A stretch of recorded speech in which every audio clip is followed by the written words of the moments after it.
Hola, esta clase corresponde al teórico del 23 de mayo de 2018 debido al paro docente universitario y a la marcha federal docente de todo el país. Como verán, estoy con la voz tomada, así que voy a hablar despacito y quizás tengo que interrumpir la grabación. No sé si hubiera podido dar el teórico si no hubiera habido paro.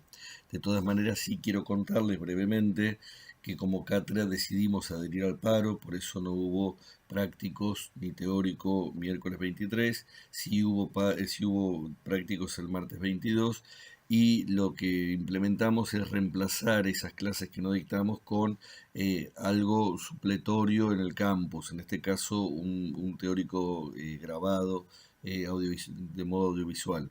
Eh, no nos termina de resultar la mejor alternativa, siempre es contradictorio, porque en realidad si uno hace paro deberíamos hacerlo al 100%, pero eso implica también desmerecer en parte el trabajo que hacemos y por otro lado nos da mucho temor vaciar la universidad pública. Entonces tratamos de sostener la tarea al mismo tiempo que acompañamos la lucha de todos los compañeros y el colectivo de educadores del país. Estamos viviendo una situación realmente crítica a nivel del sistema educativo y al mismo tiempo una instancia de mucha cohesión de todos los que participamos del sistema educativo pensando que hay que salir a defender nuestros derechos y las condiciones generales de trabajo. Bueno, hecha esta aclaración, me detengo entonces en lo que vamos a trabajar en la clase. Nosotros empezamos la unidad 4 hace 2 semanas, es decir, esta es la tercera clase de la unidad 4. En la primera nos metimos a analizar cómo se organiza una propuesta de enseñanza de ciencias sociales y trabajamos la noción de recorte, diferenciándola de las nociones útiles en matemática o en lengua. Eh,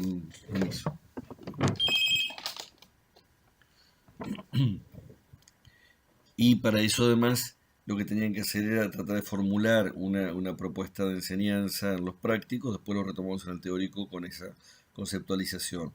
En el segundo encuentro avanzamos con la lupa y trabajamos puntualmente en las consignas de enseñanza cuando uno propone una actividad de enseñanza. Y nos detuvimos en particular en las actividades de lectura, que son una de las actividades más frecuentes en la enseñanza de las ciencias sociales, que son ciencias coloquiales. Después de ese teórico me quedé pensando que quizás no hice referencia que también esa categoría de consignas que plantea Beatriz Eisenberg, abierta, global, analítica, son útiles también para otro tipo de materiales o de recursos, por ejemplo, para ver una película, para analizar videos o para analizar algunas imágenes.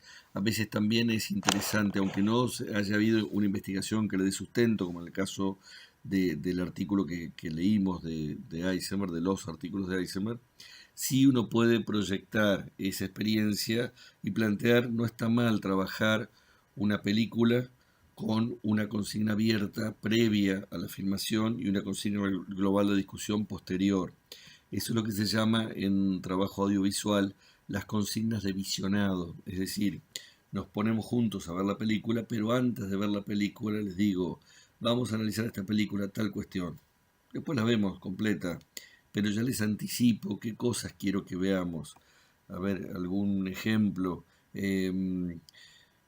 Por ejemplo, para un trabajo que hicimos sobre accionética una película que se llama... tiene varios nombres, pues es una película donde hay un montón de historias ensambladas. Le pedíamos a cada uno que tomara uno de los actores, y usted mire a Juan, usted mire a Pedro, usted mire a Raquel, y lo que le preguntamos a cada uno, lo que les pedimos que miren es en particular por qué actúan como actúan. ¿eh? Fíjense que es una consigna muy abierta, pero la idea es orientar la visión en una dirección y después vamos a retomar eso en la discusión. Al dividir los personajes, eso también hacía que cada uno pusiera foco particularmente en uno. En general eso no dificulta ver la película, digamos, íntegramente, pero sí facilita el debate posterior. Lo mismo puede hacerse con una imagen, ¿no? Bueno, lo digo esto porque es muy útil trabajar en las escuelas también con material audiovisual y ahora proliferan materiales audiovisuales bastante más flexibles que los que había poco tiempo atrás. Sobre todo a través de YouTube y plataformas similares, tenemos videos cortos. Uno de los problemas históricos que teníamos en la enseñanza era que ver una película en clase de ciencias sociales siempre resultaba complejo porque las películas tienen, de manera estándar desde principios del siglo XX, una duración de alrededor de 90 minutos. Hay toda una historia interesante de cómo es que se llega a ese formato estándar. Pero en los videos de YouTube uno puede encontrar una variedad considerable de materiales que pueden ser utilizados en el contexto de una hora de 40 o mejor todavía de 80.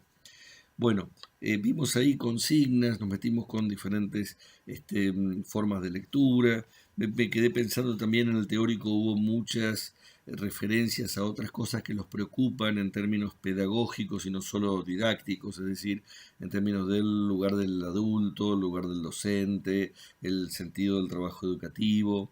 Me parece que es muy rico trabajar esas temáticas, no tuvimos oportunidad de tomarlo en el último teórico, quizás lo podemos retomar más adelante y obviamente estamos dispuestos a charlar con ustedes cuando quieran, pero me parece que tiene que ver también con el ingreso a un colectivo profesional que es la docencia, que es apasionante, contradictorio y también muy tensionante cuando uno está ingresando y trata de entender de qué se trata.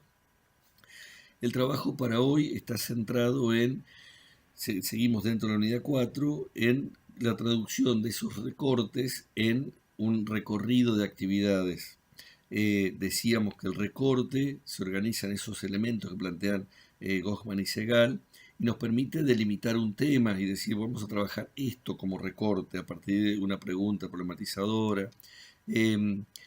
Ahora, eso hay que traducirlo en una serie de actividades que den cuenta de ese recorte, es decir, que al final del recorrido podamos decir esto que nos planteábamos como problema al principio ha encontrado algún tipo de solución o de respuesta al menos provisoria al finalizar el recorrido. Siempre digo que aclaro que prefiero hablar de recorrido y no de secuencia, porque el recorrido tiene bastante más flexibilidad que las secuencias, por lo menos en la didáctica de la matemática. Sí es importante el ingreso y la salida, es decir, las primeras actividades apuntan a la problematización y las últimas actividades de alguna manera dan respuesta a esa problematización. En el medio puede haber actividades que se muevan de diferentes maneras. Trabajaron en prácticos un material que hicimos con Adriana Serulikov sobre los coreanos. Eso lo hicimos con chicos de tercer grado de una escuela de Saavedra, la zona norte de la ciudad de Buenos Aires, y trabajamos sobre los coreanos, una comunidad de inmigrantes bastante acotada y que tiene escasísima presencia en esa zona de la ciudad de Buenos Aires.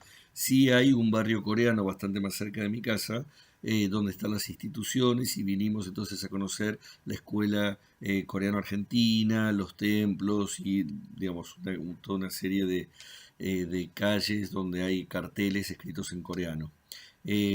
Ahí lo que tienen es un recorrido de actividades con un montón de cuestiones más o menos logradas. No sé si está en el artículo claro, pero queríamos que los chicos entrevistaran a un inmigrante coreano y no lo conseguimos. Pudimos nosotros entrevistar a Park, un amigo de un amigo, que a su vez se negó a que lo grabáramos o lo filmáramos, con lo cual tuvimos que reconstruir la entrevista de memoria porque no nos permitía llevarlo.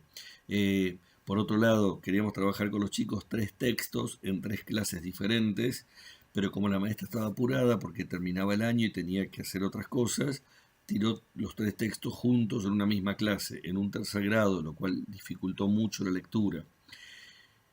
Aclaro esto porque también me parece interesante pensar que uno aprende de las experiencias que no son totalmente exitosas. No es que hay experiencias perfectas y las únicas que fracasan son las nuestras. No, las nuestras fracasan y de ahí tomamos nota como para aprender, para pulir, para ir corrigiendo.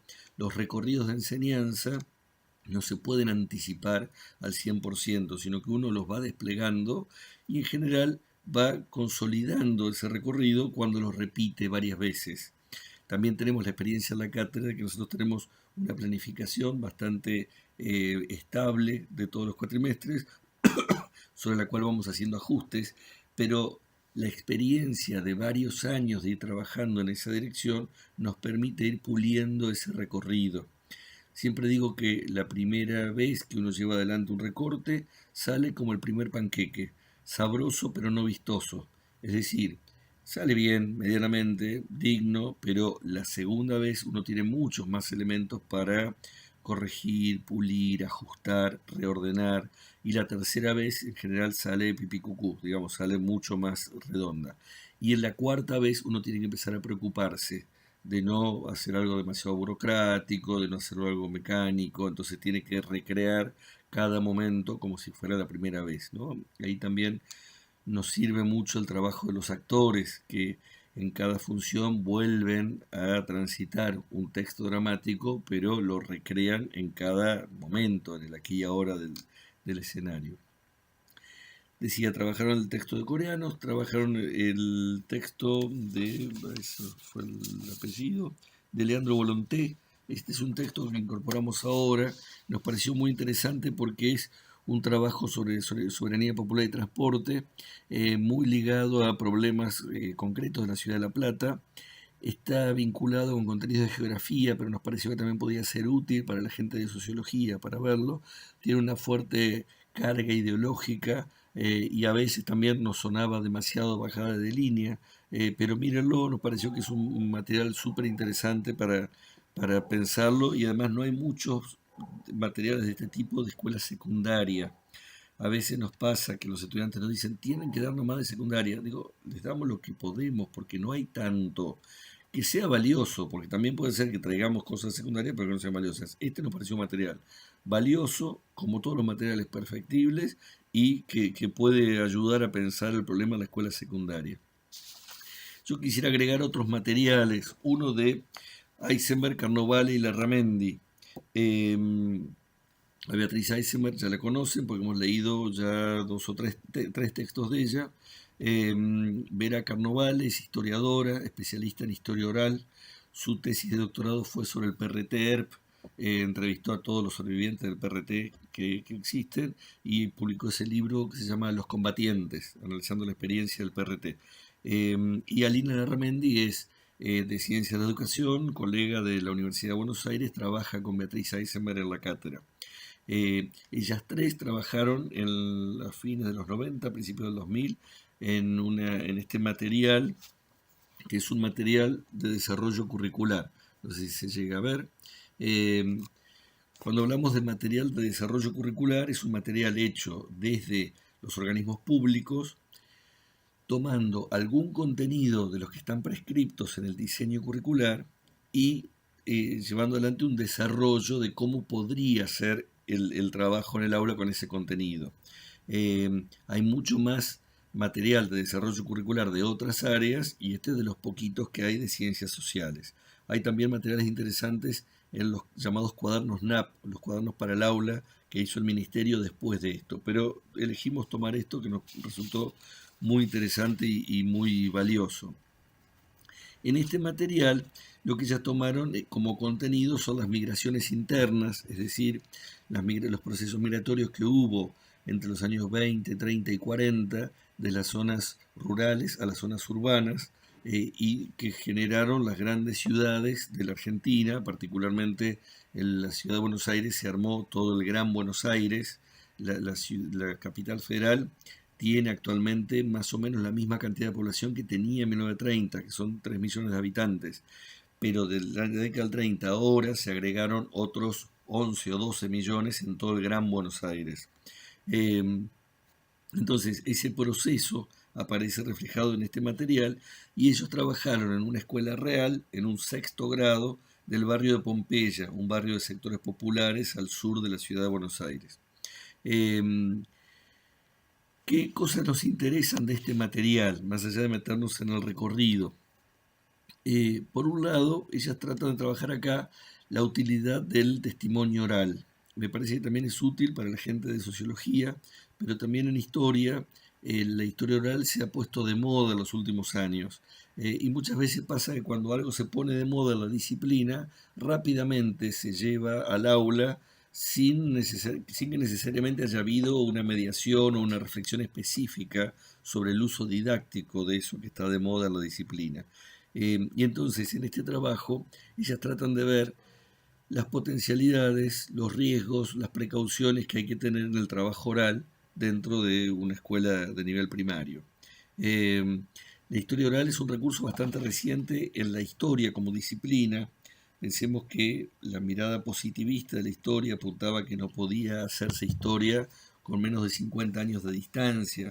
Entonces, la historia se centró fundamentalmente en los documentos escritos, y el trabajo de observación, registro, entrevistas, proviene más de la antropología, de la sociología, de disciplinas que han ido ofreciéndole algunas herramientas a la historia, y cuando la historia empieza a desarrollar todo un trabajo muy fuerte sobre historia reciente, que vamos a trabajar después del parcial, esta es una de las herramientas más fuertes, ¿no? Precisamente vamos a ver un texto de Carnovale y Larramendi después del parcial.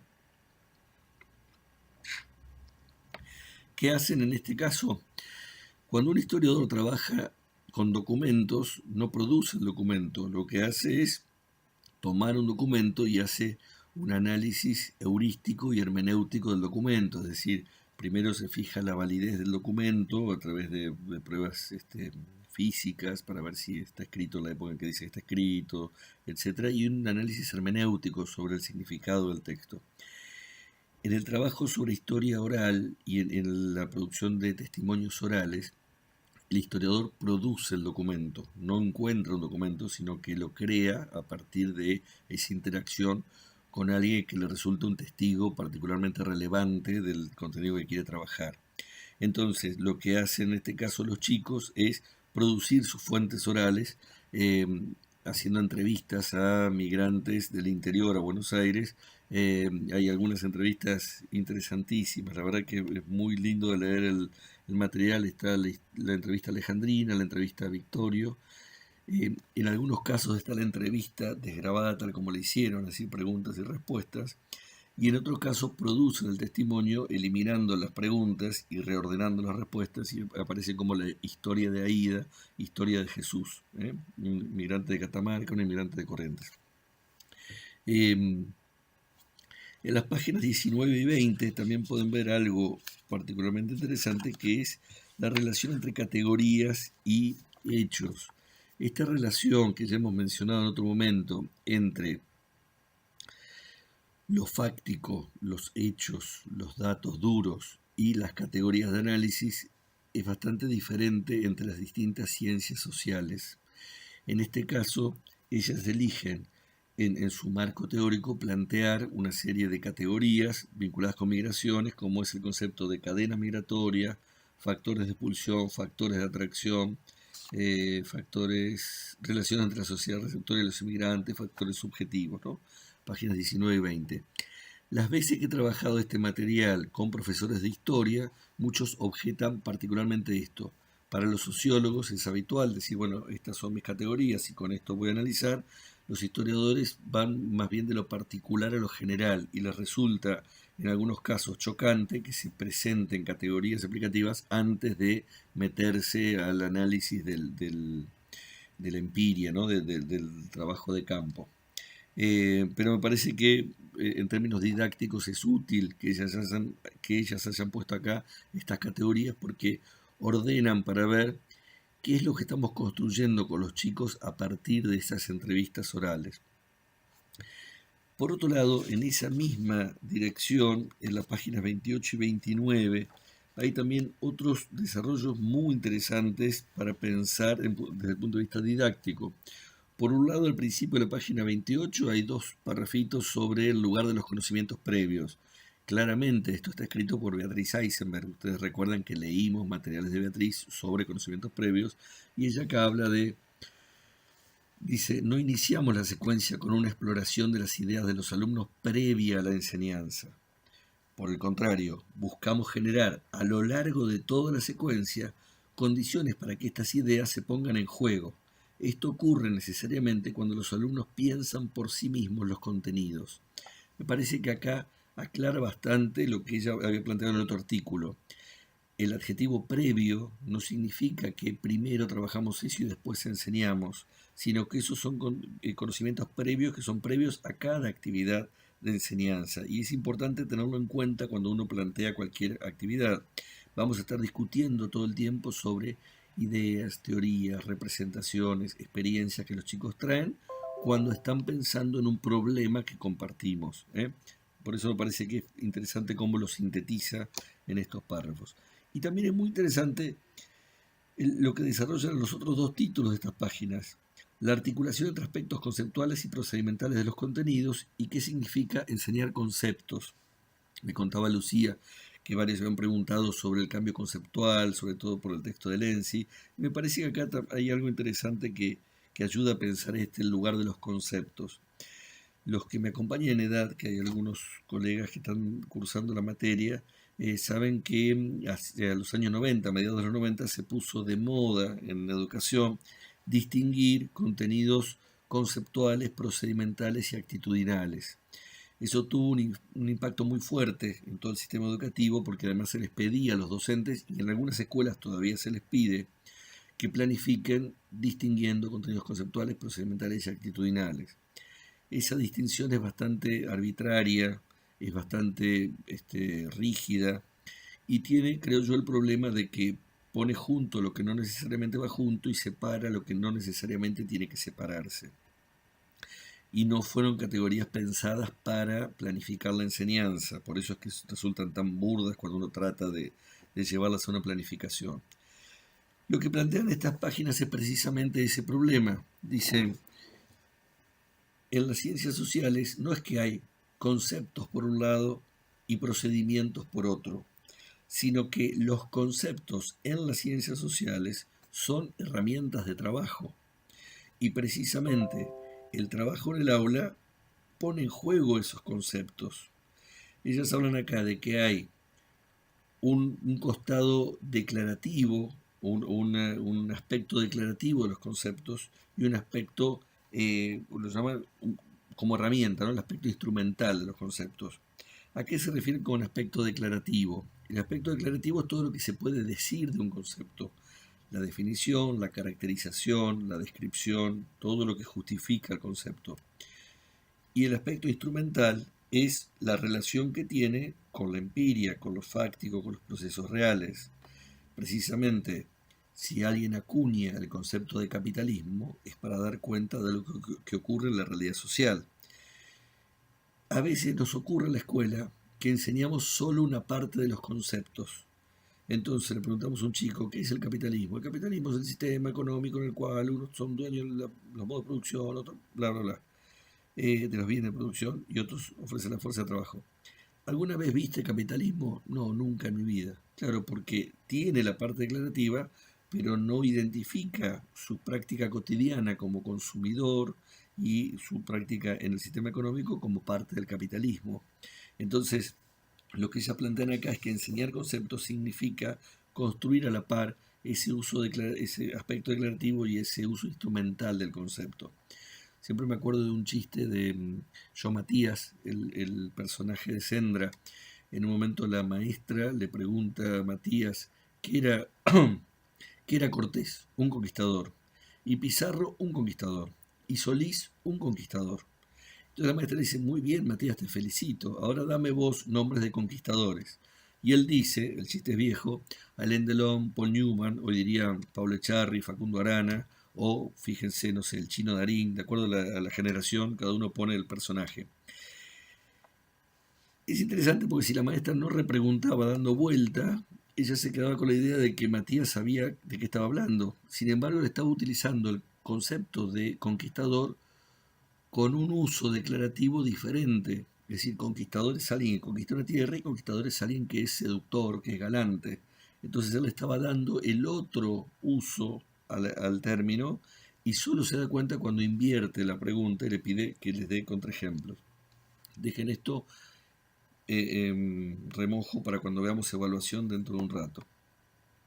Entonces, acá hay algo muy interesante para poder articular esta cuestión de los conceptos. En la enseñanza de la historia en particular, durante mucho tiempo se discutió cómo pasar de una enseñanza fáctica de la historia a a una enseñanza conceptual o procesual de la historia. Y eso después quedó todo apretado en contenidos conceptuales, como si fuera lo mismo. Y no es lo mismo, no es lo mismo saber qué es una revolución que saber que el 25 de mayo de 1810 se produjo una revolución. Una cosa es un dato y otra cosa es un concepto que da cuenta de eso que ocurrió. Bien, avanzo. En el resto del material hay también bastantes discusiones acerca del uso de la historia oral como herramienta. Trabajan sobre la noción de historia de vida y la construcción de fuentes orales. En las ciencias sociales acá hay algo interesante, que es que la historia oral tiene una potencialidad fuerte, pero al mismo tiempo hay que tener ciertos recaudos. A veces ocurre que el testimonio oral se sacraliza. Lo vamos a ver también cuando veamos historia reciente, pero si alguien me cuenta lo que vivió, esa es la verdad. Y no lo puedo discutir porque él estuvo ahí y me dice la verdad. Lo que plantea el material, y lo vamos a ver también en la historia reciente, es que alguien me cuente su verdad, donde no hay, suponemos en principio que no hay mentira, no necesariamente implica que esa es la verdad en la lectura de un proceso histórico o de un proceso social. Entonces, ese trabajo de hermenéutica también del testimonio oral es algo relevante en la escuela y ellas enfatizan esta cuestión. Con respecto a conocimientos previos, les decía que en la página 28 está esos párrafos de Beatriz, y después en las páginas 38 y 39 ellas plantean algunos de los intercambios entre docentes y alumnos donde se nota que la maestra está trabajando con esos conocimientos previos. Leo un fragmento. Matías: Senio, este hombre era pobre, ¿no? Porque acá dice, construí mi vivienda con chapa y cartón. Rocío: a mí lo que más me impresionó es cómo pudo haber hecho la casa de cartón. Docente: ¿por qué te impresionó? Rocío: y porque si hay un huracán se iba todo y no más. Seguramente dijo se iba toda la mierda, pero publicaron se iba todo y no más. Y si hay una lluvia se moja todo el cartón y no sirve más. Alan: enseguida la fue mejorando. Matías: después la mejoró y la hizo con ladrillos y revolques. Docente: a ver, leamos la parte donde cuenta cómo hizo su casa. Releen y luego pregunta: ¿por qué creen ustedes que José dice que tuvo suerte? Entonces ellas plantean que ahí lo que hay es una intervención puente. Es decir, la maestra se apoya en algo que los chicos están pensando, en sus conocimientos previos. Es muy interesante la lectura de Matías. Si alguien hace su casa de cartón es porque no tiene otra alternativa. Y eso a mí me indica que se trata de un pobre. Fíjense el uso instrumental de la categoría pobre. Pero por otro lado la maestra no se queda con eso. Dice, ¿y por qué él dice que tuvo suerte? Porque se ve que pudo progresar, pudo salir adelante y otros de su contexto no pudo. Entonces ellas proponen ahí una categoría didáctica que es esa intervención puente, el docente interviniendo en disputa con esos conocimientos previos para poder tironearlos hacia otro lugar, ¿no? En disputa en el sentido de que no se queden estáticos ahí, como si fuera el único conocimiento posible. Bueno, con respecto a la secuencia no me detengo mucho más. Ellas plantean, y lo van a ver en el índice, todo el recorrido de actividades que hacen, los bloques que trabajan en el capítulo 3, pero me quería detener en particular en estos matices de la lectura del material. El otro texto que tenemos para analizar es un texto de Raquel Gurevich y Perla Selmanovich, de este libro, Didáctica de las Ciencias Sociales, Aportes y Reflexiones, una compilación de Ais y María Alderoqui, que es del año 94. Es el mismo libro donde está el texto de Gustavo Yáñez y Analía Segal, que leímos en la unidad 1. A Perla Selmanovich ya la conocen, psicoanalista que trabajó el tema de las efemérides en la escuela, en un material posterior a este. Y Raquel Gurevich es una geógrafa argentina contemporánea, si no me equivoco, sigue a cargo de la Cátedra de Didáctica de la Geografía en la Facultad de Filosofía y Letras de la UBA.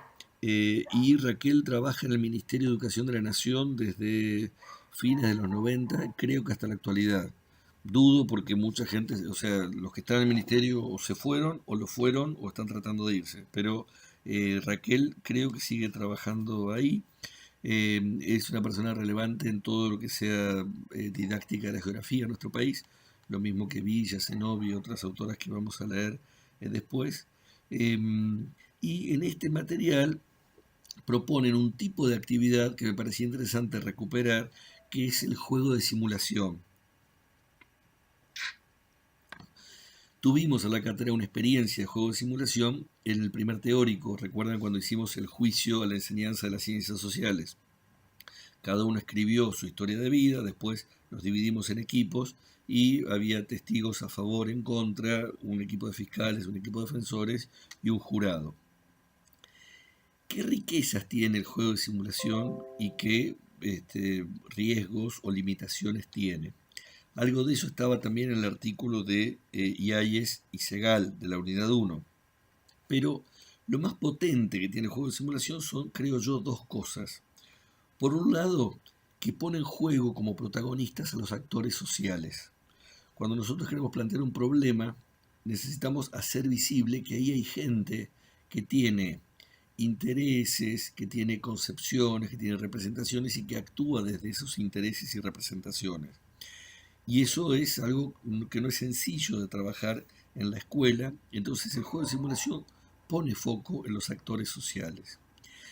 Y el segundo aporte fuerte de los juegos de simulación es la movilización motivadora que generan. Son juegos y como juegos son valiosos, los chicos se entusiasman, los juegan, los disfrutan, piden otro, cuando hacemos otro. Recuerden también su propia experiencia en ese teórico, ¿no? Dicen, qué lindo, jugamos y sin embargo estuvimos viendo cosas que aparecían, ¿no? Cuando uno lleva juegos de simulación a la escuela se produce como un impacto movilizador fuerte. Ahora, con estas ventajas también veamos cuáles son los riesgos o las desventajas. Un primer riesgo tiene que ver con lo que el juego produce o provoca y lo que el juego requiere o necesita. Uno puede pensar que el juego permite que un chico construya un punto de vista, es decir, que mire un problema desde un punto de vista particular. Pero al mismo tiempo, eso es un requisito del juego. Solo cuando un chico está en términos cognitivos en condiciones de ser capaz de pararse en un punto de vista, puede jugar el juego. Entonces ahí tenemos un problema, que es que el juego de simulación tiene como requisito lo mismo que tiene como propósito. Y entonces no es que aporta algo tan novedoso. Particularmente creo que conviene jugarlo de quinto grado en adelante. No, los juegos de simulación son poco útiles antes porque hay una dificultad cognitiva de ponerse en el lugar del otro. De quinto en adelante, cuando los chicos ya tienen esa posibilidad, lo que hace es enriquecer ese punto de vista. Y también ahí hay diferencias en el uso, en geografía y en historia. Se han utilizado juegos para estas dos disciplinas. No conozco, posiblemente se hayan hecho en algún lado, pero no conozco su uso en sociología, en antropología. Sería muy rico experimentarlo. Pero también tienen efectos diferentes. En este caso, lo que ellas trabajan es como contenido el riachuelo, y para los que no conocen, el riachuelo es el tramo final, digamos, el último tramo del río Matanza, antes de desembocar en el río de la Plata. Se lo llama desde tiempos coloniales el riachuelo, que es como un doble diminutivo, ¿no? Río, riacho, riachuelo, ¿no? Pequeño río, que era muy zigzagueante, muy sinuoso, después fue rectificado, pero que es un río de llanura con una buena, una buena cantidad de sedimentación, y a eso se le agregó todos los desechos históricos, particularmente los desechos orgánicos a fines del siglo XIX, de las curtiembres y los frigoríficos, y en el siglo XX, después del proceso migratorio que vimos recién, los desechos inorgánicos de las industrias del plástico, etc. Entonces, tratan de discutir esto que es un problema crónico, histórico de la Argentina, hace décadas que se discute qué hacer con el riachuelo. Y para trabajar esto lo que hacen es proponerles a los chicos una serie de informaciones, ¿no? Tienen acá un cuadro conceptual de qué cosas van a trabajar sobre el riachuelo. Miren esto porque me parece que es una buena herramienta de planificación de una propuesta de enseñanza, de un recorte. Tienen un mapita de localización, ningún geógrafo se va a privar de poner un mapita como para ayudarnos a entender esto. Y después lo que proponen es que los chicos asuman uno de los roles y a cada grupo le toca un personaje. El personaje 1 es un vecino de la localidad de Valentina Alsina, el personaje 2 es un sereno de un taller de reparación de barcos y el personaje 3 es un industrial dueño de una fábrica textil. Entonces lo que van a hacer es jugar una situación en la que el Consejo Deliberante está discutiendo el problema de la contaminación del riachuelo. Consejo Deliberante es lo que ahora es la legislatura de la Ciudad de Buenos Aires, ¿no? Antes se llamaba Consejo Deliberante, creo que La Plata sigue siendo Consejo Deliberante. Convoca a estos personajes para que presenten su punto de vista sobre el riachuelo. ¿Qué tiene de rico esto? Que los chicos tratan de mirar el problema del riachuelo desde el punto de vista asignado por otro, que es te toca hacer este. Y durante el juego juegan esa asignación y miran el problema desde ahí. Eso les permite también salir de cierta mirada moral. En general, muchos chicos en las escuelas miran las fábricas con mucha desconfianza. Dicen, la industria es toda contaminante. Muchas veces no ven la industria como fuente de trabajo, sino como causal de contaminación. Entonces, industrial, caca feo, hay que sacarlo. O en algunos sectores les resulta difícil ver la problemática del sereno, de un trabajador, o la de un vecino. Es muy interesante, es muy potente. Este juego yo lo he visto en escuela.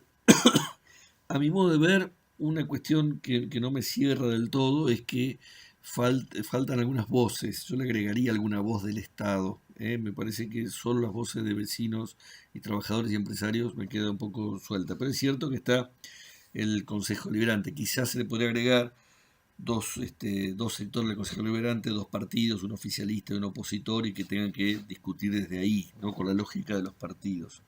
Me acuerdo hace unos años un trabajo que hacíamos sobre la ley de talles, estábamos discutiendo con chicos sobre la ley de talles, vieron la ley que obliga a todas las fábricas a fabricar todos los talles y a todos los comercios de venta de ropa a tener todos los talles disponibles de acuerdo a ciertos parámetros de la mujer argentina, porque implica también discutir los parámetros de talles de otros lugares.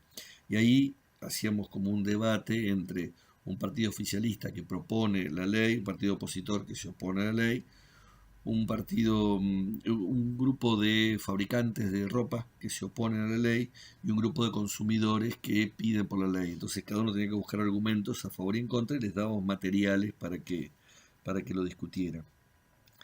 En ambos casos, adoptar el punto de vista de uno de los actores es medianamente posible porque no son actores tan lejanos en términos representacionales a la vida de los chicos. Cuando esto se hace en historia, tiene otros problemas, que es que cuando trabajamos en historia tenemos que adoptar el punto de vista de alguien que es lejano en el tiempo, y eso para los chicos es bastante más dificultoso. Hay varios juegos que desarrollaron Yáñez y Segal, Gustavo Gottbetter, otros colegas que trabajaron también con Sermanovich y Gurevich, sobre, por ejemplo, el juego del conquistador, un conquistador que llega de un país X y tiene que conquistar una isla, entonces toma decisiones que va construyendo un mapa de acuerdo a esas decisiones. Son parecidas a las tomas de decisiones de un conquistador europeo del siglo XV. Pero claro, los chicos no son conquistadores europeos del siglo XV, entonces tomar decisiones en otro contexto tecnológico y en otro contexto representacional les resulta un poco más complicado. Yo creo que son más potentes los juegos de simulación en geografía y posiblemente también en sociología y menos potentes en historia. Me gustaría ver cómo ocurre esto en antropología también. Sería interesante pensarlo y diseñarlo, ¿no? Bien.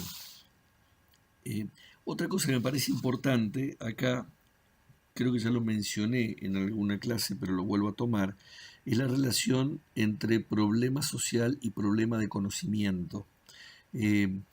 Una cosa son los problemas sociales, es decir, los problemas que forman parte de la agenda política de una sociedad, porque hay uno o varios sectores que demandan una solución a cierto problema, como necesidades, como intereses, como expectativas.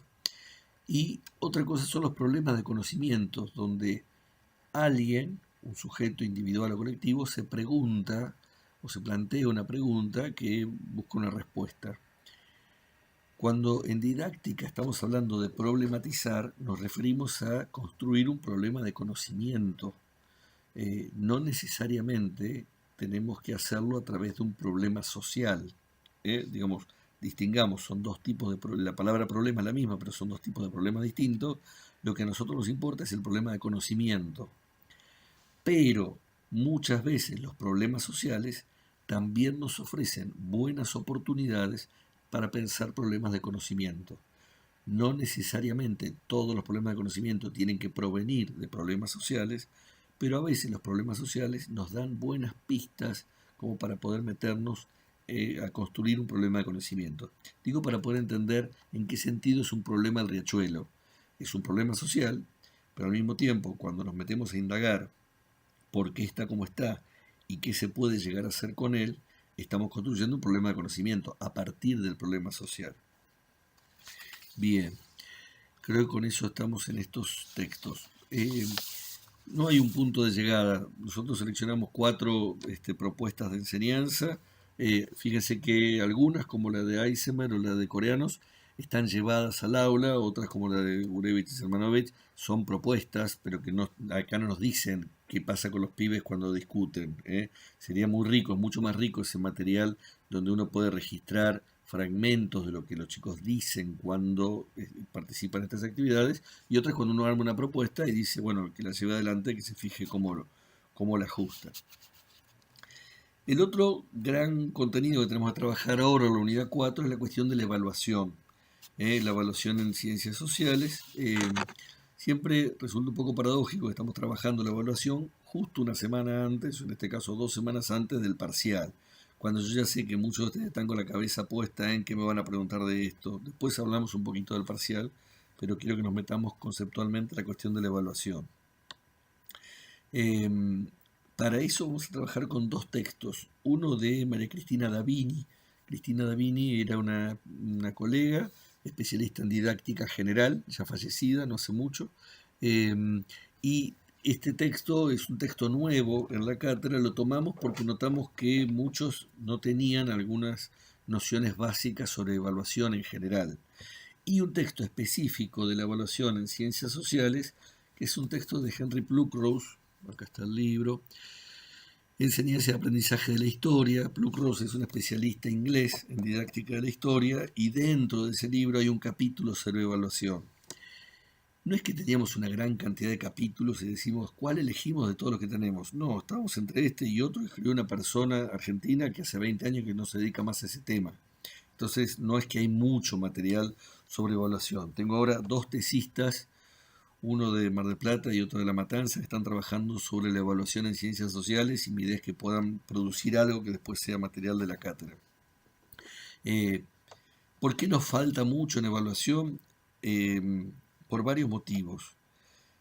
En primer lugar, la evaluación no es solo un problema didáctico, y eso me parece importante empezar a pensarlo por ahí.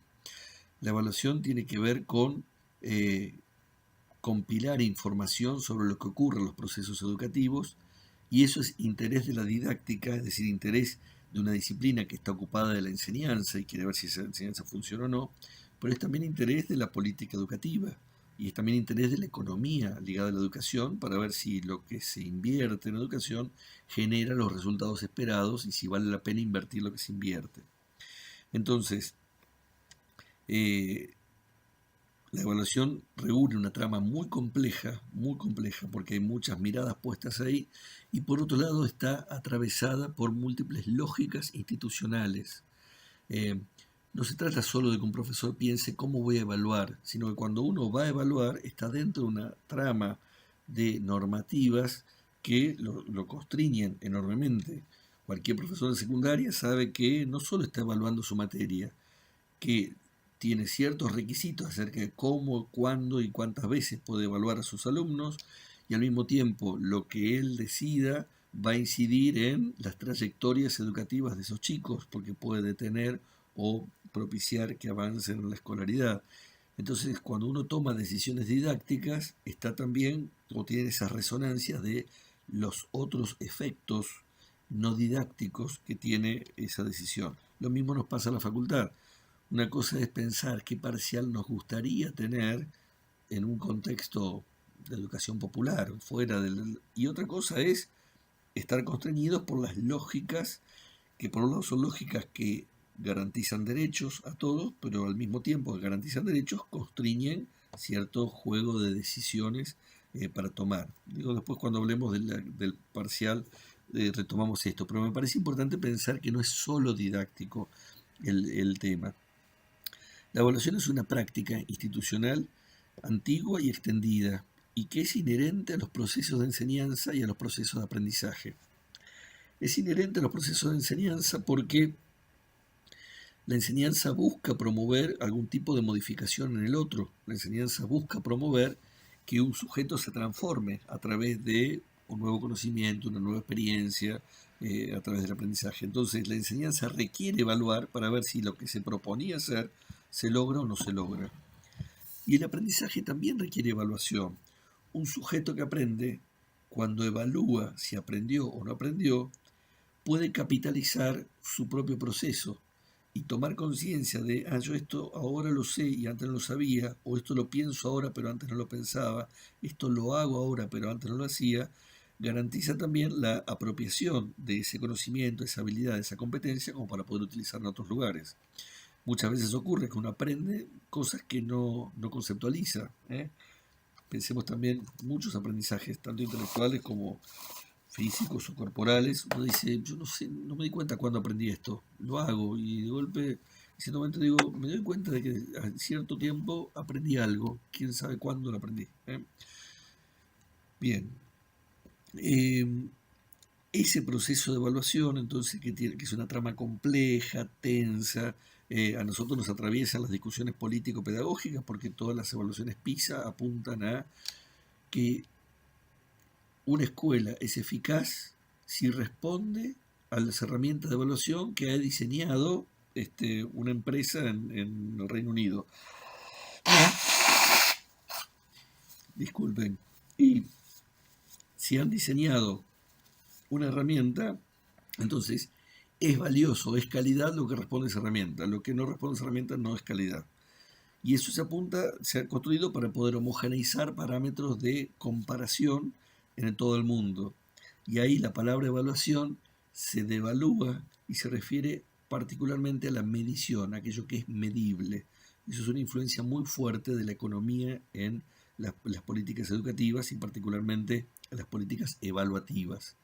El Ministerio de Educación de la Nación se va transformando cada vez más en un ministerio de evaluación que dé apoyo a la enseñanza. PISA, para bien o para mal, no atañe por ahora contenidos de ciencias sociales, sí atañe lengua, matemática y ciencias naturales. Decía que uno de los problemas de la evaluación es que no responde solo al problema didáctico, pero también dentro de la didáctica, las didácticas de cuño constructivista han desarrollado mucho menos el problema de la evaluación. En la historia del trabajo sobre la enseñanza en el siglo XX, las corrientes conductistas a principios del siglo XX primero pensaron la evaluación y después empezaron a pensar cómo se enseña. A principios del siglo XX, creo que en 1901 o 2, Edward Thorndike, un pedagogo norteamericano, diseñó las llamadas evaluaciones objetivas, que ahora perduran como múltiple elección, verdadero o falso. Esas evaluaciones objetivas permitían establecer una numeración para cada pregunta, decir cuáles son las preguntas y cuáles son las posibles respuestas. El sujeto que es evaluado dice a cuál toma y se corrigen muy rápidamente. Por eso se puede evaluar a gran cantidad de gente en poco tiempo. Eso tuvo mucho éxito a principios del siglo XX y la misma corriente conductista dijo, bueno, ¿cómo podemos enseñar para que un sujeto pueda aprender lo que evaluamos en estas evaluaciones objetivas? Y fíjense que las pruebas PISA tienen también esa lógica de aprender a dar la respuesta correcta. Muchas veces las evaluaciones de ingreso a la Facultad de Medicina, etcétera, siguen esa misma lógica. Las corrientes de cuño constructivista, ¿no? El pensamiento de Piaget y también el cognitivismo, etcétera, más bien se preocuparon por pensar cómo un sujeto aprende y cómo podemos organizar la enseñanza en función de favorecer los aprendizajes. Como esa fue la primera preocupación y la principal, lo de evaluación siempre quedó para después. Después vemos cómo se evalúa.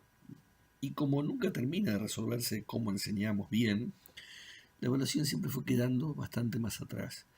Otras didácticas especiales avanzaron bastante más en el tema de la evaluación, para variar matemática, lengua, práctica del lenguaje, y en ciencias sociales todavía estamos muy en veremos, muy en veremos. Eso hace que también a veces tomemos decisiones medianamente arbitrarias o que lo que no es criterio construido a partir de investigaciones termina siendo un criterio de oficio. Un profesor dice, y a ojo de buen cubero yo veo las cosas de esta manera, pero no es que tenemos una validación científica de muchas de las decisiones que tomamos en términos de evaluación.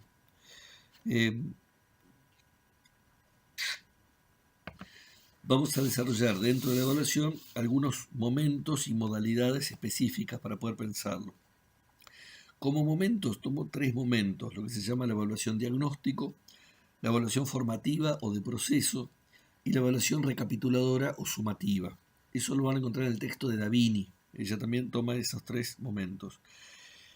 La evaluación de diagnóstico, como su nombre lo indica, proviene de la experiencia de la medicina. La idea de diagnóstico, y Foucault ha trabajado bastante sobre eso, el diagnóstico tiene que ver con la mirada del médico sobre el sujeto que tiene delante y que mira para saber quién es el otro.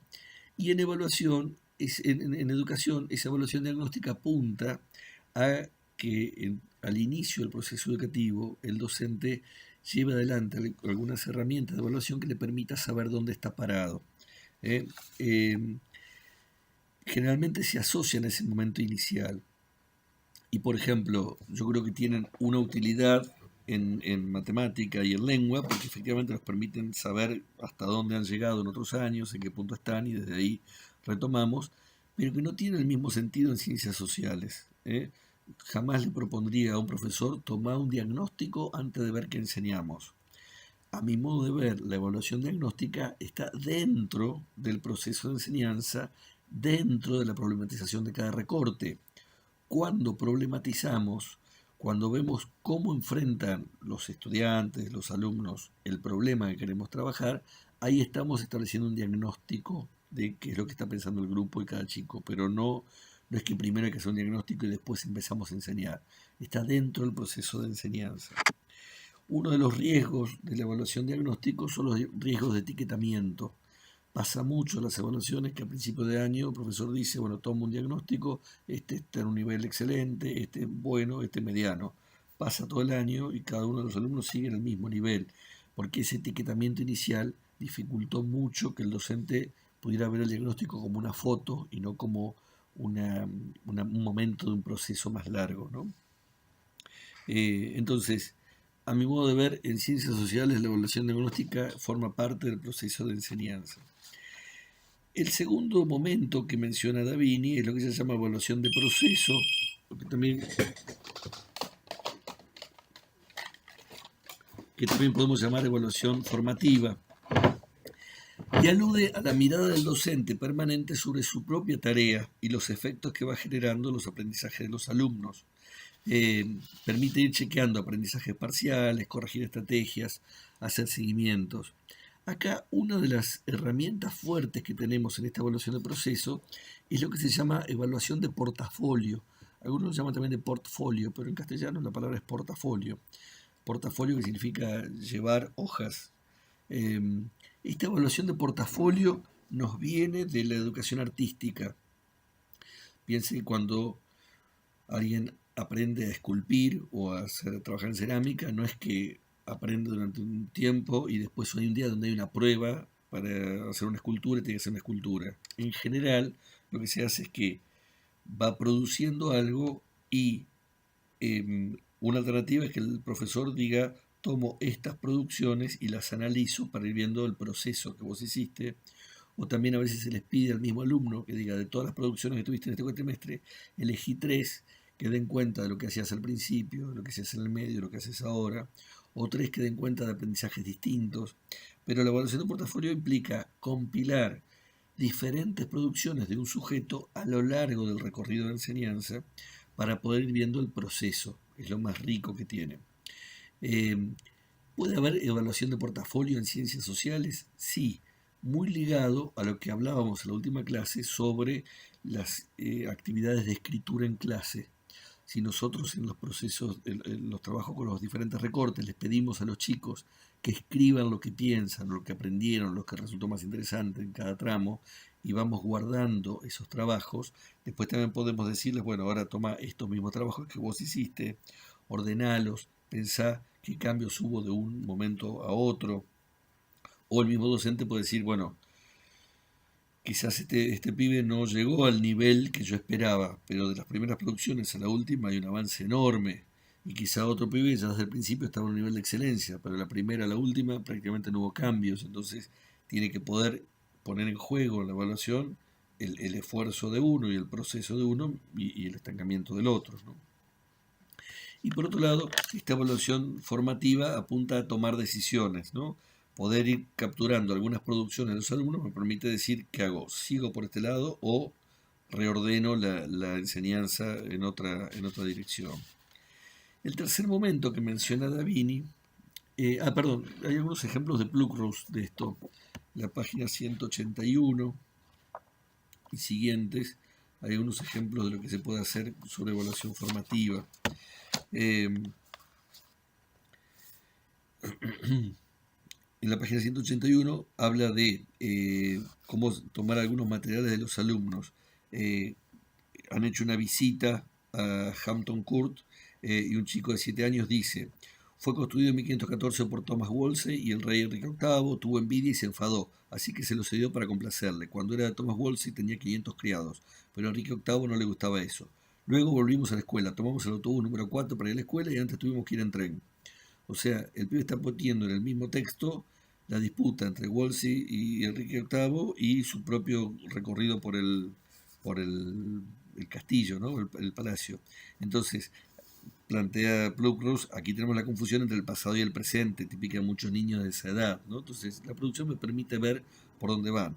Otro chico, y plantea más abajo, distingue una cosa es la historia que estamos aprendiendo a través de esa visita y otra cosa es nuestra propia experiencia de visita. Plantea otro caso, un chico de 8 años. Bueno, tienen en las páginas siguientes varios ejemplos de producciones de los chicos a partir de visitas, a partir de actividades, que pueden ser compilaciones que uno haga que le permitan decir, este va avanzando en una dirección y este va avanzando en otra. Lo que tiene la evaluación de portafolio es que no hay una instancia donde digamos mañana hay prueba y tomamos pruebas, sino que una de las mismas producciones de la enseñanza, el docente elige tomarla como herramienta de evaluación. En cambio, en este tercer momento que vamos a tomar de Davini, que se llama evaluación de recapituladora o también se llama evaluación sumativa, hay una instancia final, hay una instancia formal de evaluación, hay una prueba, hay un parcial, hay un final. En general son instancias también muy discutidas y discutibles. ¿Por qué? Porque son bastante ficcionales, a diferencia de esas evaluaciones de portafolio, donde un chico está escribiendo algo en su mismo proceso de aprender. Acá se trata de un día con todos los nervios, ir estudiando, llegar al día, estar nervioso, uno tiene un tiempo, tiene un material acotado, tiene que vomitar todo lo que sabe. Entonces hay muchas discusiones acerca de los beneficios y los perjuicios de esas instancias sumativas. Si esos son los perjuicios, también hay algunos beneficios, porque tener una instancia donde decir, bueno, a ver, hasta acá, ¿qué aprendimos? Nos permite en cierto momento llevar adelante esa reflexión metacognitiva de qué aprendí hasta acá. ¿Estoy capturando o no la idea de lo que me están enseñando? Entonces tiene ventajas y desventajas. Es cierto que es muy artificial, es cierto que expresa una relación de poder, es cierto que genera ansiedades, a veces innecesarias, y por otro lado, a veces es muy útil.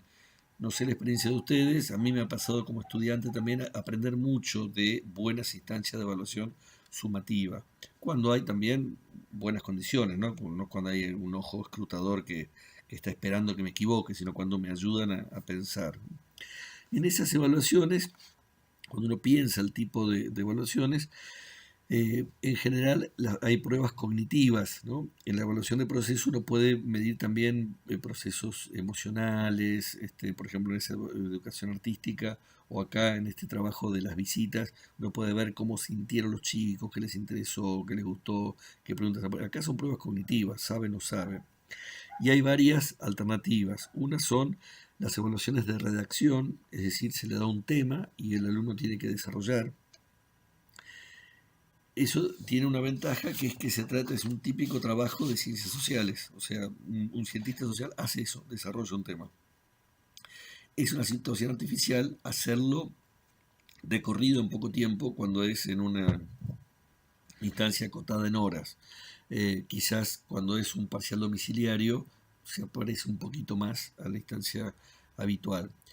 ¿Qué problemas aparecen ahí? No solo el contenido o el conocimiento que se quiere evaluar, sino también la herramienta de escritura, porque redactar implica una organización de las ideas, encontrar un tono de enunciación, un tono de redacción, y entonces a veces esas, esas competencias, esas cualidades interfieren en la evaluación de lo que queremos saber. También está el cuestionario, ¿no? Un listado de preguntas que hay que responder una por una. Son preguntas, respuestas más breves que las de desarrollo, pero son preguntas puntuales. Y esto también implica, tiene que haber variedad de preguntas para ir preguntando cosas diferentes y no lo mismo. Recuerden el ejemplo de Yo Matías. Si la maestra pregunta siempre que era Cortés, que era Pizarro, que era Solís, y si esas son las tres preguntas, Matías contesta un conquistador y tiene un 10. Pero tiene que haber preguntas distintas para poder entrar por otro lado, para ver si estamos efectivamente, si un chico construyó alguna idea o no. Después están las evaluaciones objetivas de opciones múltiples, estandarizadas. Ahí también no se trata de ver si son buenas o malas, sino cuándo son útiles y pertinentes. Por ejemplo, en las escuelas que asesoro, en general en sexto grado tenemos una unidad de trabajo sobre la Constitución Nacional. Muchas veces hacemos un juego de simulación, los chicos tienen que pensar las reglas de una isla, las discuten y después comparamos esas reglas con la parte declarativa de la Constitución.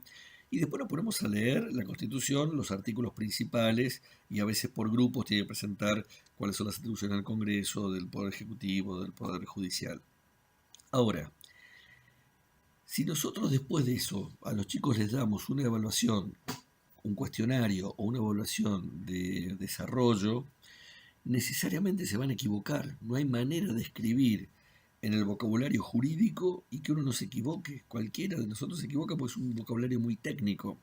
Entonces, en ese caso, me parece que es potente una evaluación objetiva. Y entonces le planteamos a los chicos tres opciones. Decimos, la nación argentina adopta para su gobierno la forma republicana, representativa y federal. La nación argentina adopta para su gobierno la forma monárquica, combativa y asistencial. No, le ponemos tres afirmaciones que diga cuál es, y a lo sumo le pedimos que justifique por qué es esa y no otra. Pero eso facilita, las pruebas objetivas están mucho más basadas en la lectura que en la escritura. Minimizan los problemas propios de la escritura, pero agudizan los temas de la lectura. Poder decir, me suena así, yo lo leí, me suena auditivamente así, pero no es lo mismo. Entonces tengo que saber exactamente qué es lo correcto y lo incorrecto en esos enunciados, ¿no? Estas pruebas pueden ser orales o escritas.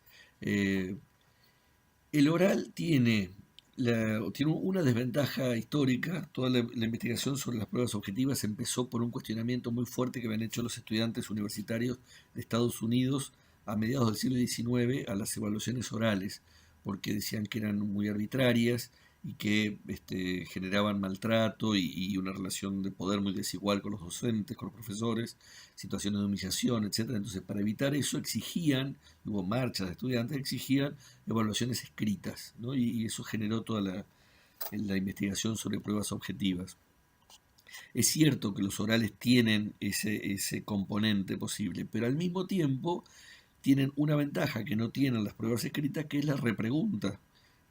Digamos, un docente que tiene intención de ayudar a un estudiante a poder poner sobre la mesa lo que sabe o lo que puede hacer, puede repreguntar a partir de las respuestas y puede también ir habilitando que cuando un estudiante quizás no respondió bien en primera instancia, si uno le da algunos elementos puede por el costado llegar a donde esperamos que llegue.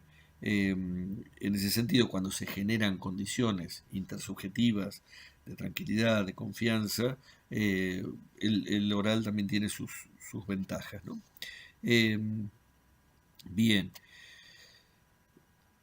todas las evaluaciones sumativas están asociadas también a instancias de calificación y de acreditación. La calificación es la traducción de eso que hemos capturado en una evaluación sumativa en una nota o en un concepto, ¿no? Aprobado, desaprobado, 8, 6, 7. Eso implica un salto que es un salto intuitivo, no hay un salto matemático, ¿no? La evaluación objetiva tiene como algo matemático más claro, pero depende mucho de que el instrumento esté bien construido y entonces a veces se dan errores porque las preguntas no están bien formuladas. Eh, y, digamos, cuando es una evaluación de desarrollo, decir esto es un 2 esto es un 3 no es tan sencillo. En general, todo está basado en la experiencia del docente. En el caso nuestro en particular, pues sé que digo esto que están pensando en el parcial, cuando yo corrijo, tengo la historia de 14 años de estudiantes que están contestando, entonces digo, bueno, más o menos está dentro de la línea de lo que los alumnos saben o son capaces de responder en este contexto. Y lo otro es la acreditación, es decir, las evaluaciones sumativas en general sirven para decir, esto ya lo sabe, puede pasar otra cosa. ¿eh? Eh, Acreditación y promoción no son lo mismo, aunque muchas veces van juntas. Por ejemplo, cuando alguien acredita, si nosotros decimos una persona acredita el parcial con 6, entonces si eso se le suma que acredita también el trabajo de campo con 6, promociona la materia. En el secundario, si una persona acredita historia, acredita geografía, acredita matemática, acredita lengua y acredita todos los espacios curriculares, es promovido al año siguiente. Si acredita casi todas, pero hay 3 que no acredita, no es promovido al espacio siguiente. Se entiende que la promoción tiene que ver con una decisión de pasaje en el trayecto formativo y la acreditación tiene que ver con considerar que ya ha capitalizado ciertos conocimientos propios de un espacio curricular. Digo, en este punto es cuando la evaluación forma parte de todo un sistema de control social, ¿no? Efectivamente, la evaluación es un sistema de control social y en buena medida es inevitable que lo sea, porque la evaluación no es solo una relación entre docentes y alumnos, sino que es una relación entre ambos y la sociedad. O sea, un docente de medicina quiere saber si su alumno ha aprendido y un alumno quiere dar cuenta de lo que aprendió ante el docente, pero ambos son responsables ante la sociedad de que el tipo que nos va a atender cuando vamos al hospital ha pasado por esa instancia y ha podido sortearla con solvencia, porque la sociedad nos demanda que haya alguien capacitado y que si tiene un título diga, ah no, pero acredita ciertos saberes. Entonces ese control social, que es claramente muy antipático, forma también parte de las reglas de juego de las expectativas recíprocas en la sociedad. Me quedo pensando, seguramente antes de Cromañón pensaríamos que un tipo que iba a controlar un lugar donde se hacía recitales de rock era la yuta, era un controlador, pero después de Cromañón decimos cómo nadie controló que la puerta se abriera para donde se tenía que abrir, que no hubiera ahí gente tirando bengalas. Entonces, esa parte de control social es también algo del contrato con el resto de la sociedad y que lo necesitamos. Bueno, los sociólogos tendrán mucho más y mejor para decir sobre esto. Una cosa que favorece mucho estas instancias sumativas es que docentes y alumnos tengan en claro cuáles son los parámetros de evaluación, o sea, qué se va a evaluar y cómo se va a corregir. Entonces, en el capítulo de Pluckrose, en la página 179, aparece, por ejemplo, algunos indicadores de cómo va a corregir un docente. Ahí tienen, por ejemplo, sobre las cronologías. ¿Qué va a evaluar el docente? Si posee conciencia de términos históricos, si es capaz de establecer una secuencia, si es capaz de establecer una secuencia de objetos, si es capaz de relacionar acontecimientos con una cronología, sobre testimonios. Es capaz de comprender el tipo de testimonio, posee alguna conciencia de cómo los historiadores emplean los testimonios, sobre el lenguaje, posee una comprensión de las palabras utilizadas dentro del contexto, es decir, de cada uno de los elementos que la historia tiene que enseñar, cuáles son los indicadores que me permiten saber si ese elemento ha sido comprendido o no. Eso es a veces una herramienta, sobre todo que se utiliza cuando uno empieza a trabajar. Dice, bueno, yo voy a evaluar esto, ¿qué indicadores me tomo? Tiene también ahí algunas alternativas. Uno puede decir, estos son los indicadores, y entonces el que sepa esto aprueba, el que no lo sabe no lo aprueba, o a veces los indicadores se construyen a posteriori, es decir, y eso lo suelo hacer en los parciales. Planteamos una pregunta, me fijo cuál es la respuesta de excelencia, digo, esa respuesta de excelencia tiene la máxima nota posible, y de ahí para abajo, pero quizás esa respuesta de excelencia está por debajo de esto que yo preveía, pero esta es la excelencia máxima, quiere decir que las condiciones de enseñanza que nosotros ofrecimos, lo máximo que pudo un estudiante es esto. Entonces desde ahí se construyen los indicadores de que puede ser el resto de los estudiantes y que no. Por eso digo que a veces sirve en términos universales establecer los indicadores de antemano y sirve como contrato entre estudiantes y docentes, y a veces conviene hacerlo a posteriori en función de lo que efectivamente ocurre en la evaluación misma, ¿no? Lo fundamental es tener en claro cuáles son los propósitos de la evaluación, qué queremos evaluar en cada caso. Y también Kluckross plantea algunos ejemplos de variedad de preguntas en la página 192. ¿Digo bien? Sí, abajo. Donde dice, cuando analiza las evaluaciones, dice preguntas de memoria, en qué año, preguntas convergentes, en qué se asemeja esta herramienta a esta otra, cómo crees que funcionaba esta pieza, preguntas divergentes, imagina que estás tratando de escapar de este escondrijo, por cuántas rutas diferentes podrías optar, preguntas que suponen un juicio, por ejemplo, ¿crees justo que los capitanes de las naves de Bristol traficasen con esclavos? Fíjense que son variedad de preguntas. Una evaluación en ámbito escolar es más rica cuando tiene esta variedad de preguntas, porque permite que un estudiante o entre por un lado o entre por otro. Es cierto que hay preguntas que son más complejas y que dan cuenta de aprendizajes más ricos, ¿no? O sea, son más interesantes las preguntas que suponen un juicio o las preguntas divergentes y convergentes que las de memoria, que son o te acordás o no te acordás. Pero esas preguntas de memoria a veces ayudan a los estudiantes que tienen mayores dificultades comprensivas, y mientras se están aproximando a construir lo otro que les falta, por lo menos se agarran de la memoria, que es algo más asequible para ellos. Bien, para cerrar el tema de evaluación, entonces, una cuestión a pensar siempre en las evaluaciones sociales es la relación entre propósitos y objetivos. El diseño curricular de la ciudad de Buenos Aires estableció hace unos años son definiciones operativas, no es que hay una caracterización esencial de que es un propósito la escuela o que es un objetivo, pero distinguimos operativamente que los propósitos apuntan al sentido de la enseñanza y a las condiciones que la enseñanza va a generar, y los objetivos apuntan a lo que esperamos que los alumnos aprendan, a los logros mínimos. ¿Por qué es importante esta distinción? Porque lo que vamos a evaluar siempre tiene que ser bastante menos que lo que ofrecemos como enseñanza. Una cosa es decir, nosotros esperamos que por lo menos los alumnos estas cosas las tengan claras, y eso va a los objetivos, que es lo mínimo que tienen que saber, son estas características, y con eso acredita el espacio. Y los propósitos apuntan a todo lo que queremos generar y queremos ofrecer a través de la enseñanza.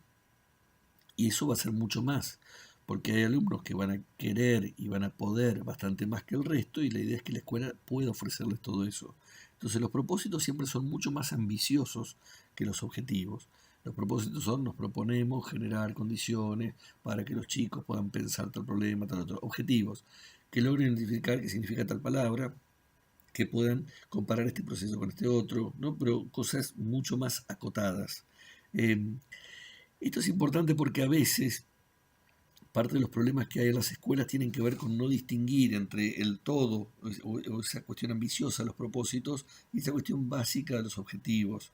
Y a veces los profesores de cada asignatura esperan que todos los alumnos sean de un nivel de excelencia. Yo siempre digo que por lo menos en la escuela secundaria Si todos los chicos nos dijeran que les encantan todas las asignaturas, estaríamos en problemas, porque en realidad parte de lo que se espera de una escuela secundaria es que los chicos digan, esto me interesa mucho, esto más o menos, y esto no me interesa nada. De lo que no me interesa nada, bueno, saco lo mínimo, digo, hasta ahí puedo hacer, pero lo que sí me interesa mucho, eso sí lo desarrollo en profundidad. Algunos serán excelentes deportistas, tendrán una base matemática básica, y otros serán excelentes físicos y tendrán una base en historia básica.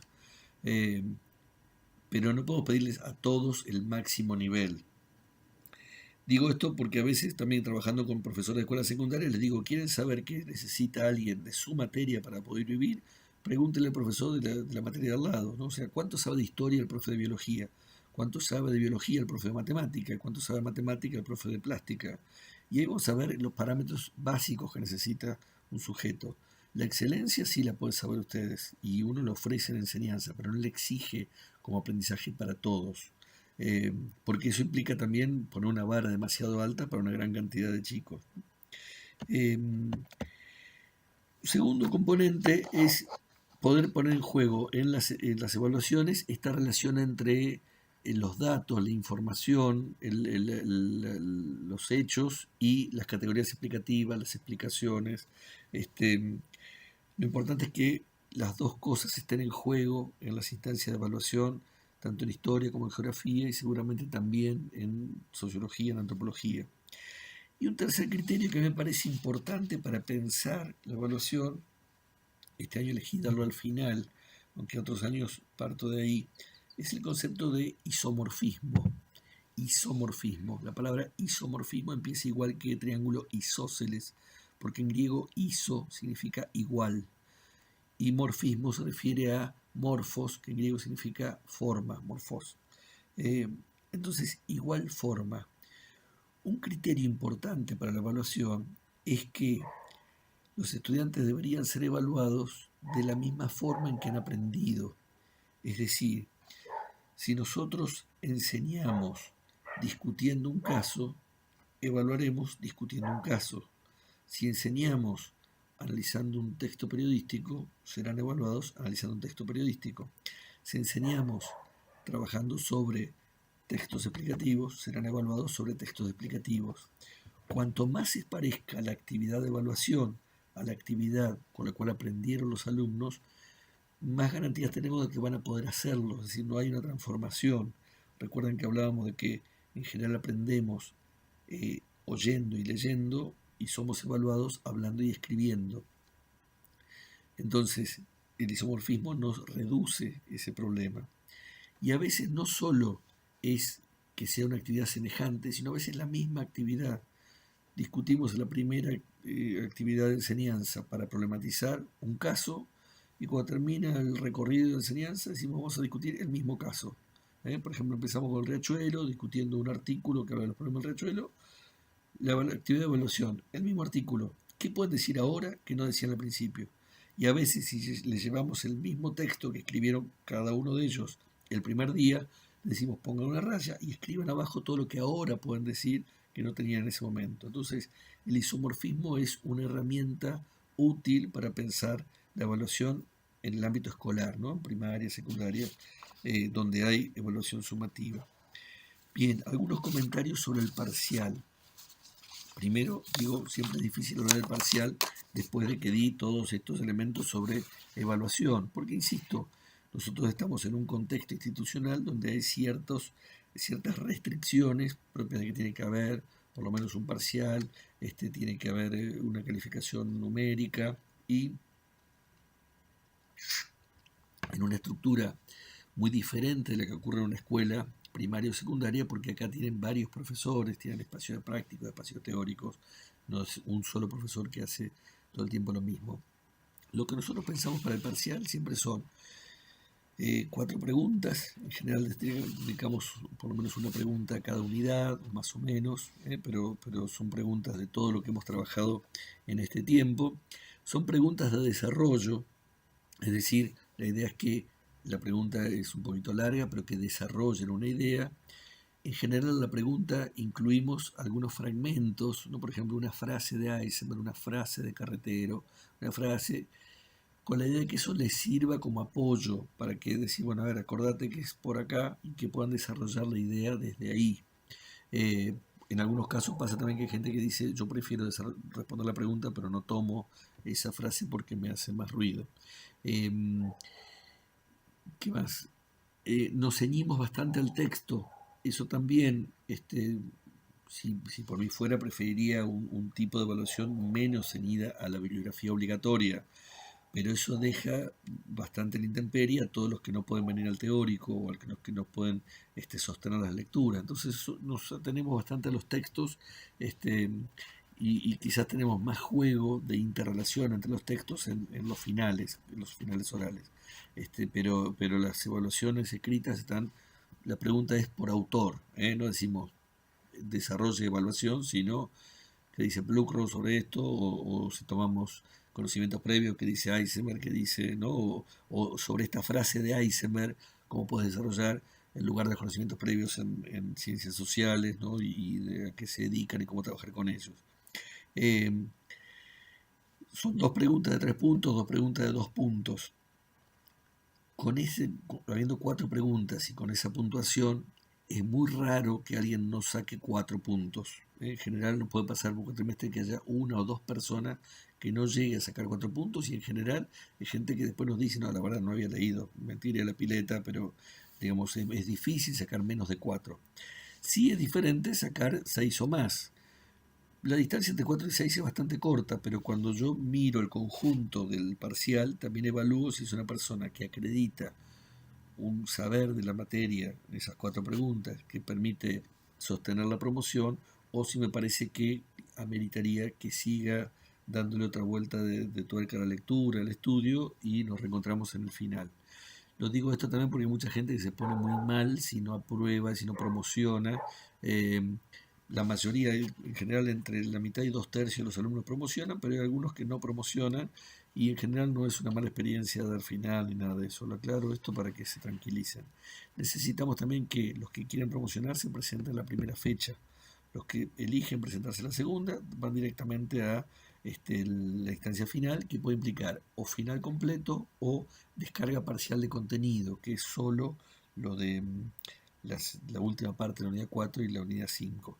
Eh, pero bueno, la idea de la evaluación siempre es que sea una instancia más de aprendizaje, y entonces las evaluaciones orales que hacemos al final suelen ser momentos, a mi modo de ver, útiles, ¿no? Sobre el parcial, no sé qué más decirles. En general tratamos de no hacer preguntas para jorobar la vida a nadie. Hacemos preguntas muy centrales de las cosas que también hemos destacado en prácticos y en teóricos. Tratamos de que el desarrollo de las preguntas sean bastante semejantes al tipo de trabajo que han hecho los prácticos, es decir, que el trabajo que han hecho de los diferentes prácticos se asemeja al tipo de pregunta que formulamos en el parcial. Pero incluyendo también todos los textos de la bibliografía obligatoria. Creo que no hay nada más. Cualquier duda que tengan, no duden en escribirnos por mail a Belén, a Lucía o a mí. Nos vamos a encontrar también el lunes próximo, el miércoles próximo, que es 30, a las 11 de la mañana tenemos mesa de exámenes, cualquiera puede acercarse ahí a hacer preguntas para el parcial. Y la semana del parcial, que es, esperen un minutito, el 5 y 6 de junio, en esos días hay solo parcial, pero no va a haber teórico. Así que el 6 de junio no hay teórico. Yo voy a la facultad solo a retirar los parciales para corregirlos. Y con esto termino también. No dejen para el final las entrevistas y el trabajo de campo. La promoción de la materia implica 6 como mínimo en las 2 instancias. También nos ha pasado de gente que saca 6 o hasta 10 en el parcial, pero la entrevista no la hizo, o la hizo mal, o no le dio importancia, y tiene menos de 6 en la entrevista, y no vale la pena. O sea, es mucho más trabajo el parcial que esa entrevista, pero hay que hacerla. Entonces aprovechen estos días en que no ha habido clase, etcétera, y avance con las entrevistas, con ese trabajo de campo que tienen que entregar sin falta. ¿Cuándo es que lo entregan? Entrega el trabajo de campo el 20 de junio, el día de la muerte del general Belgrano, hasta las 24 horas. Lo tienen que entregar en formato digital.